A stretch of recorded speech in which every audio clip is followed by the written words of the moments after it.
Emotional regulation is the process of inhibiting or altering one's behaviour in various circumstances. This is dependent on the cognitive responses, subjective experiences, and emotion-related instances. Emotional regulation is different for each individual. In this presentation, we'll be discussing emotional labour, which is the emotional regulation experienced generally within the workplace. We'll begin with a basic introduction into the topic and lead to different perspectives around it, and then discuss various applicable theories. This research was then applied to a case study of the front of house team at a busy theatre, which helps to portray the various theories and perspectives researched. Put simply, emotional labour is the controlling of your emotions while at work. This could mean publicly displaying some emotions while hiding others. This is not a passive process and requires effort or labour. And importantly, this should not be confused with emotional work. Emotional labour is the act of regulating emotions in an interaction with somebody else, and whereas emotional work, this is happening in a private setting. Emotional labour benefits an organisation because it enables a smoother customer interface and drives long-term business performance. It can also lower group conflict and ease social cohesion. Despite this, emotional labour has costs too. According to Baumeister and colleagues, purposeful self-control and regulatory processes are effortful and deplete mental resources. Constant monitoring of actual and desired emotions is draining. People desire to behave in a manner consistent with their perception of self. This might conflict with display rules and thus need to be regulated. Emotional dissonance and surface acting has been linked with indicators of impaired well-being and job attitudes and a small negative relationship with performance outcomes. Most research into emotional labour is based around three initial perspectives: Hochschild in 1983, Ashford and Humphrey in 1993, and Morris and Feldman in 1996. Each of these assumed that emotions are being managed at work in order to meet the display rules stated by the organisation. Outcomes of emotional labour, however, are contradictory in terms of how they define and conceptualise emotional labour. Emotional labour is proposed by Hochschild to relate to burnout and job stress. Hochschild related it to an actor who is performing to their audience. In this example, the customer is the audience and the workplace the stage. Hochschild's perspective speaks of two ways to manage emotions: surface acting, where the employee regulates their emotional expression, and deep acting, where the employee consciously modifies their feelings to show the desired emotions. Hochschild also coined the term emotional dissonance, in which the emotions expressed are different from those felt. Ashford and Humphrey define emotional labour as the act of displaying appropriate emotions with the goal to engage in a form of impression management for the organisation. It focuses on observable behaviours, including displays that are effortless or genuine, as opposed to feelings. They also suggested different factors that affect the emotional expression of employees, arguing that emotional labour does not require effort and can be done without stress to the employee. Ashford and Humphrey also focus on the impact of emotional labour on task effectiveness, as long as the customer perceives the expression as sincere. Morris and Feldman's perspective is similar to the previous two, in that it acknowledges that emotions can be modified and controlled by an individual, but state that the broader social setting determines when that happens. Their idea extends when they propose that emotional labour consists of four dimensions: frequency of the interaction, attentiveness, variety of emotions, and emotional dissonance. Affective event theory was developed by organisational psychologists Weiss and Kroppenzano. According to Bauer and Erdogan in this year, this theory demonstrates the connections among an employee's internal affections and their reactions to occurrences that happen during work, which can affect their performance, commitment, and satisfaction of work. Factors that could influence employees' emotions include job tasks, management styles, co-workers' actions, and pressures and stress.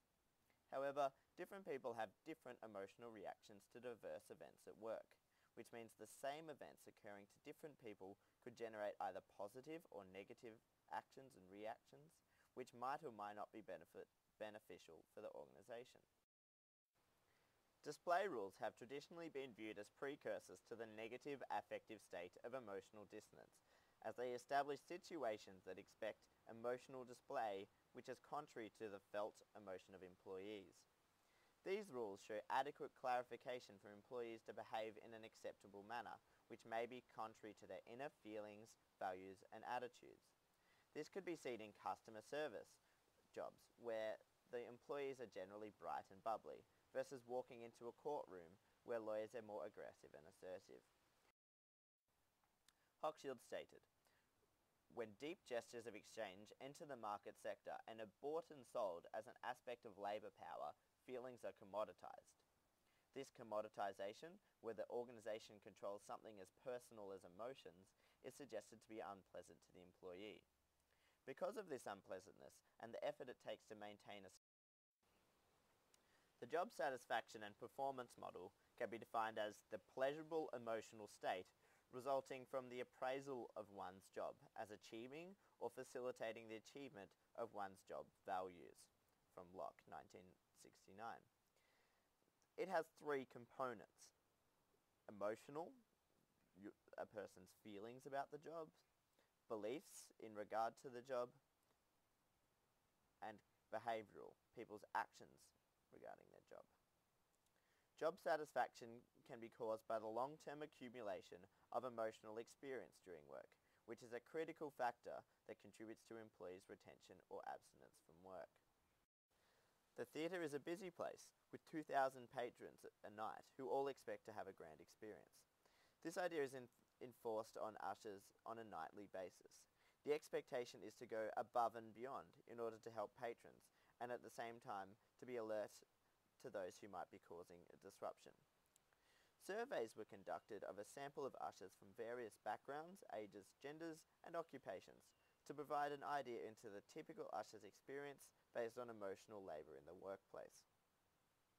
From our studies, we concluded that the majority of employees experienced emotional labour through Hochschild's perspective of surface acting, with 87% saying they would often feel both emotionally stressed when they are acting with certain patrons. This emotional dissonance shows how the expectations of a workplace can affect the employees on a deeper level. This was shown by the 60% of respondents admitting to feeling stressed and tired after their shift has ended, as well as during. 58% of ushers also said they felt as if they changed their attitude toward patrons depending on how they felt on the day. This was especially when handling troublesome patrons. This level of deep acting also relates to Hochschild's perspective and enables a distance between taking things personally. The usher said, "It was almost like a shield." In extreme cases of stress, such as violent patrons or medical emergencies, some surveyed said they felt they're most stressed and tired, while others used these situations as examples of when they felt they're most stimulated within the workplace. This relates to the big 5 traits in individuals and shows the differences in affective event theory, as explained earlier in the presentation. Overall, the case study shows how Hochschild's perspective with both levels of surface and deep acting portrayed in the theatre. There is no discredit to Ashford and Humphrey's perspectives, which could also be seen in various ushers based on how they felt during the stressful shift versus after, and whether or not the events of the shift altered their emotional state. The studies faltered, however, in specifically divulging how interaction with customers affected the individual, as Morris and Feldman suggest. However, it can be assumed that patron interaction does affect the usher when reading comments of those surveyed, with one usher stating that having to repeatedly approach disruptive patrons can make me feel guilty, like an annoyance at times, but I need to keep doing it while maintaining a smiling, happy demeanor. The altering of emotions and feelings in different circumstances is emotional labor.